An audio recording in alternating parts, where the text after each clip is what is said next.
Walter Smith, it's an absolute delight to have you on this one-to-one. Is there? I mean, you look so relaxed. You look so easygoing now. Is there not a wee itch in you that suggests, "Oh, I should be back in there just one more time"?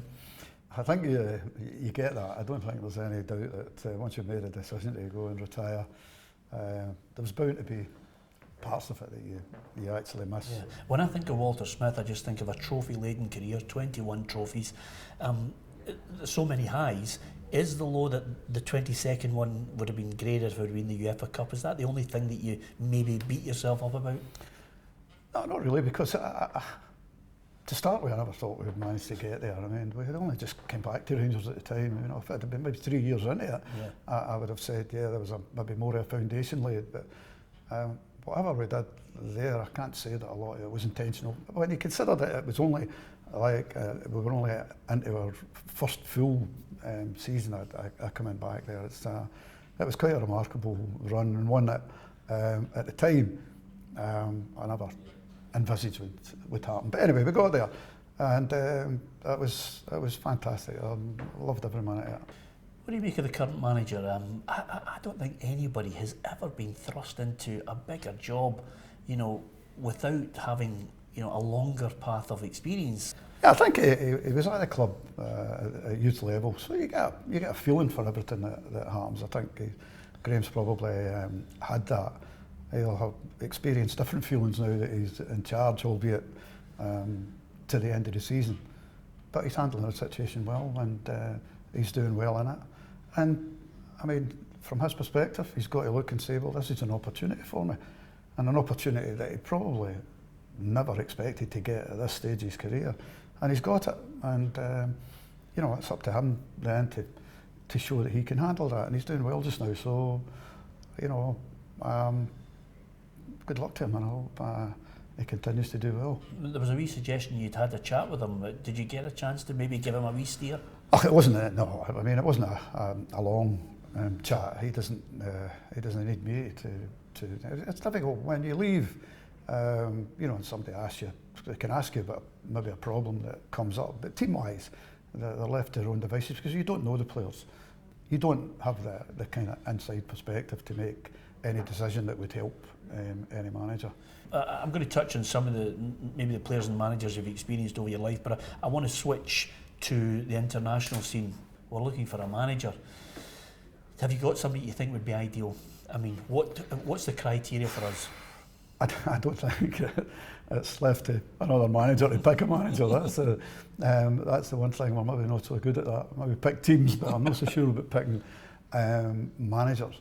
But I mean, I think the disappointing aspect of Michael O'Neill's situation was the fact that it was so public.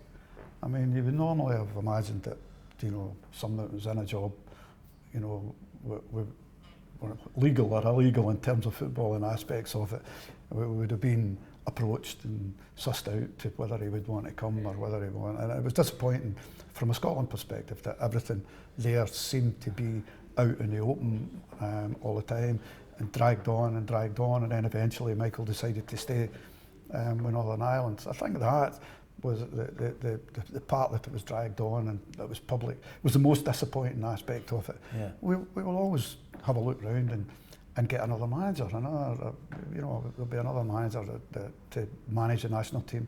I did it for a time myself, and I thoroughly enjoyed it. And as I've said often, if it hadn't been for the fact that Rangers came back in and asked me to go back there again, I wouldn't have left the job. It was great.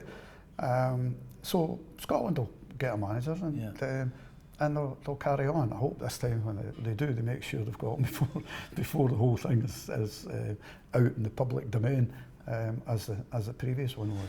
Just as a personal opinion, I think it's got to be somebody with experience who's been over the course. I personally think it should be an Alex McLeish. I don't think we can go to a novice or somebody with a CV with a few clubs. I think you need to be at a point where you understand the whole mechanics of the game, from, you know, domestic, European, international. Well, Alex is an obvious candidate because of having done the job before and having had success at club level. So, you know, he's one of the people that I'm sure that they're looking at the present moment. But when you're looking at a lot of other managers, international experience, well, do you really need that aspect of it? If you play European games, club level or whatever you're doing, then it's fine. If you look at managers now, everybody would have looked at the national team job as for more experienced managers. But Michael O'Neill, no great experience previously. If you're looking at Chris Coleman at Wales, yes, he had experience at Fulham and one or two other clubs, but at international level, no. I mean, I was fortunate. I was the Scottish youth team for a good few years, under 21 team for a short period of time, and then I did the national team, the 1986 World Cup with Sir Alex Ferguson. So I had a reasonable bit of experience of what international football was. It's not.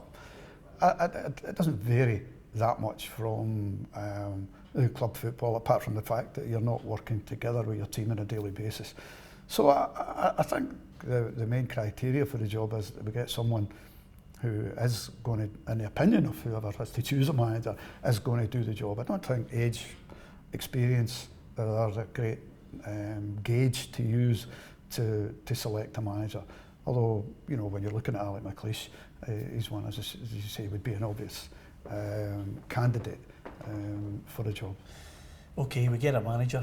Now we need to think about where are we going to play our football. Hampden or Murrayfield in your mind?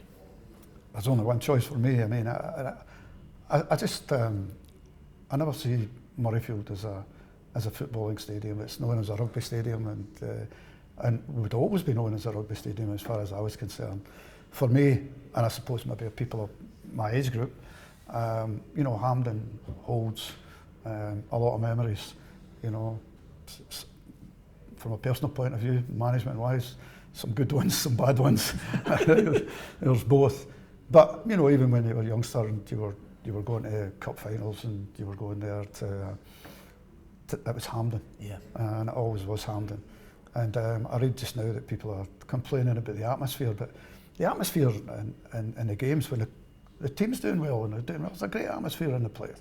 But yes, both ends are a little bit far away from the proximity of the pitch when you see others. But surely you can do something about that. And I believe that we would look upon Hampden as being, you know, the football mecca and Scottish football mecca. And I think it would be a real shame. In fact, it might even be a crime if they move to Murrayfield. Yeah, I think that's a great point. I think it'd be an act of treachery to look and say we're going to finance Scottish Rugby Union when you've got a stadium there that only needs some structural changes and investment. And I know that so many people will look and want to try and change that structure. Yeah, I think that the majority of people, if you asked them, and they said, where would you like to stay? The majority of people would vote to stay at Hampden. Yes, if it needs change, well, work to that end. I mean, you know, if the rugby authorities can do it with Murrayfield, then we can make changes at Hampden, in conjunction with Queen's Park and the problems that we've got. I just look at it and say to myself, it holds that many memories for everybody involved in Scottish football that, as I say, it would verge on a crime to be taking it away from Hampden. Yeah, just before you go, I've got to just touch into what Archie Knox would suggest is all those great memories. 9 in a row is something special. Is there still a strong bond when you meet up with all the guys that gave you those wonderful moments, those wonderful memories? Oh yeah, I mean, the guys are there like any team, especially the first 4 or 5 there. The guys that were involved in them, you know, were very close. We had the 3 foreigner rule at that time, so there wasn't as many, you know, foreign players involved in the team, and it was mainly, you know, Scottish lads who we got in. When Graham left to go to Liverpool, we had to change the team a bit because of that 3 foreigner rule. We were in the process of doing that when he left. So I carried that on, and it meant then we had the bulk of Scottish boys, and even then, you know, if Mark Haitley, for instance, I mean, English to the core, but, you know, I'd taken up the Scottish persona and loved that, the type of football we were getting up here. So it became a kind of native Scot, if you like. But they all got together, and they were great, and they were a cornerstone. We had to sort of tweak and change the team, you know, later in that run of championships. But no, I just look back on that with some fantastic memories, some great times amongst them, and a really, really good group of players. Yeah, Sir Alex Ferguson says he would have loved to have been the manager of Paul Gascoigne. You must have been able to give him a great insight into what verged on lunacy, but I always think is George Best, and lots of other people have mentioned, when you get people like a Best and a Gascoigne, you have to accommodate their genius. Well, Billy Connolly, who I met in the shop in Glasgow one day when I was there, and he asked me, he said to me, how are you getting on with Gascoigne? And I said, Gascoigne's Gascoigne. I said, we're getting on with him. I said, absolutely fantastic footballer, and that's the main thing. He said, always remember this. He says, you have to live with the genius will not live with you. And I always remembered that statement, and when I went back and thought about it, I thought to myself, well, that's me, because at times he did drive you to distraction, but not on the field, but off the field. So you have to live with him, and he was well worth living with. Yeah, absolutely. Are there moments when you look back in a playing sense, when you watched on the park any player, is there a moment that sticks in your head and you thought, it's a joy to be the Rangers manager, just watch the goal or the game that I enjoyed so much? No, I think I don't think you can pick out one instance of in a game and say that was it. The biggest thing in my career was being made the manager of Rangers, and it still remains the best thing. It's outside your family obligation. It still remains the best thing that's happened to me. I was becoming a manager of Rangers at that time. It gave me a platform to work for them. I didn't know how I was going to do. It was my first job in management, so I didn't know how I was going to do. But it gave me a tremendous platform, and while there's a lot of disappointments involved, people always forget that. It doesn't matter how much you win. You always lose more than you win. So for me, there's disappointments there, but overall, it was just a fantastic journey. It was great.